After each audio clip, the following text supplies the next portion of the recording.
Good morning दोस्तों, चाय पर चर्चा पर मैं एक बार फिर आपके साथ हाजिर हूं। लेकिन एक बात बता दूं, म्यूचुअल फंड या कोई भी इक्विटी में निवेश जो है ना, वो बहुत ही जोखिम के अधीन है। इसमें कोई भी संदेह नहीं है, क्योंकि ये जोखिम आपका अपना होता है। अगर आप इसके दांव पेच को नहीं जानते हैं तो एक छोटी सी चिंगारी आपके 20 से 40% के कार्पस को स्वाहा करने के लिए काफी है। सो सावधानियां आप जरूर बरतें और निवेश करने से पहले अपनी जांच परख जरूर कर लें। इसमें बताए गए कोई भी साक्ष्य या फंड सिर्फ और सिर्फ एजुकेशनल पर्पज के लिए हैं, उनका कोई भी प्रमोशन नहीं है। आगे बढ़ने से पहले मैं आपको एक बात बता दूं कि अमेरिकी यात्रा पर चलने के लिए या उसकी चढ़ाई चढ़ने के लिए आपको एकमात्र तरीका है जो कि सबसे सुगम बना सकता है, वो है निवेश। और निवेश को जारी रखने के लिए हमें कुछ सावधानियां बरतनी जरूरी है। जैसा कि आज के सब्जेक्ट में आप देख रहे हैं,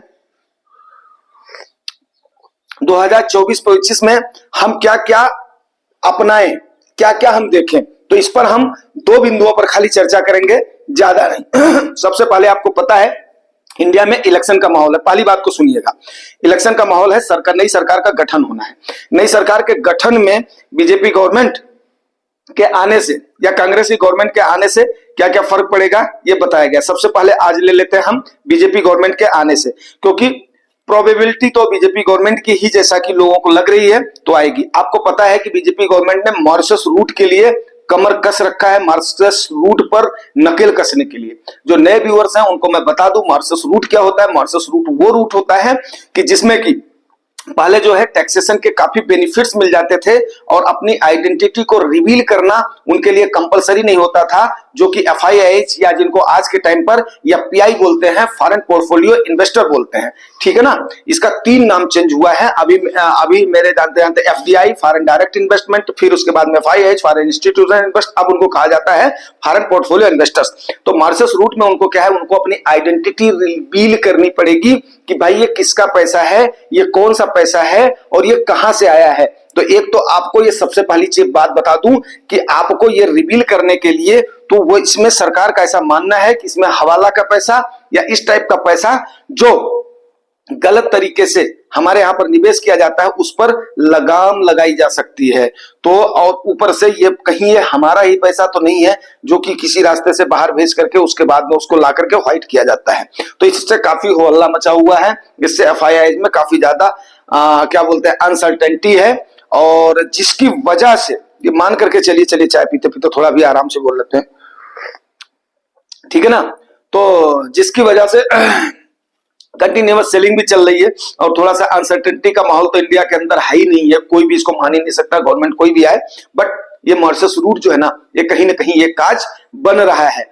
तो इसी से रिलेटेड है, अगर उनके ऊपर सरकार इतना सख्ती लेने के लिए विचार में है तो आपके ऊपर भी सख्ती कर सकती है सरकार। सख्ती कैसे कर सकती है, कई बार आम इन्वेस्टर्स को वार्न किया गया है कि भाई आप अपनी KYC कंप्लीट कर लो। पहले के जो पुराने इन्वेस्टर्स हैं, जो काफी पुराने हैं, उनको पता है, उन्होंने कहीं पर भी अपनी आइडेंटिटी के लिए, आइडेंटिटी प्रूफ के लिए, ठीक है ना, सिंपल और साफ भाषा में बताऊं, अपने परिचय को साबित करने के लिए उन्होंने ड्राइविंग लाइसेंस का, राशन कार्ड का, बैंक पासबुक का इत्यादि का सहारा या वोटर ID का सहारा ले लिया है। अभी मैंडेटरी हो गया है कि आपको आधार कार्ड पक्का करना ही करना है, ऊपर से वो आधार कार्ड आपका पैन कार्ड से लिंक होना चाहिए। तो इसमें आई डोंट थिंक कि कोई बुराई है, तो आप इसको जरूर अपना अपडेट कर लें, ठीक है ना, इस बात को ध्यान कर लें, क्योंकि कहीं ऐसा ना हो सकता है कि आपका अकाउंट होल्ड पर हो गया, 1,30,00,000 अकाउंट होल्ड पर है।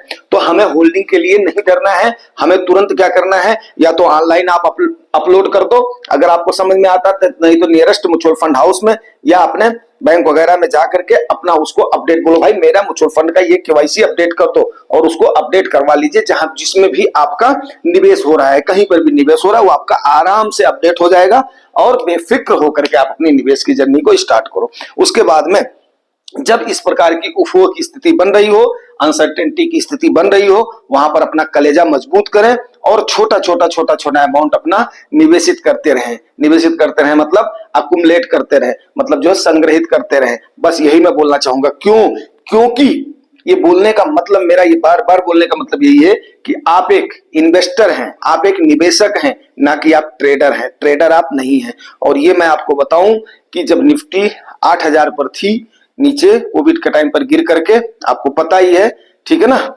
8 साढ़े 8 हजार पर निफ्टी चली गई। तो वहां से लेकर के 11 पर आई, 12 पर आई, तब से हो हल्ला हो रहा है, बबल है, फलान है, ढिमाक है।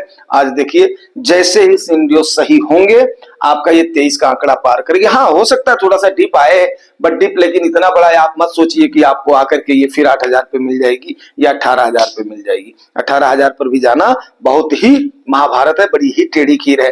तो इसको आप थोड़ा थोड़ा अपना निवेशित करते रहेंगे, आपके पास टाइम है, हो हल्ला मचने दीजिए, कोई इसमें संदेह नहीं। उम्मीद करता हूं 24-25 की ये दो सावधानियां दोनों एक दूसरे से लिंक है। देखिए अगर उनके ऊपर FIIs DIIs दो इन्वेस्टर होते हैं, दोनों इन्वेस्टर में आप जो है आप उसमें रिटेलर है, तो भैया हो गवर्नमेंट के जो रूल रेगुलेशन है वो फॉलो करना एक आदर्श नागरिक के जैसे हमारा फर्ज बनता है।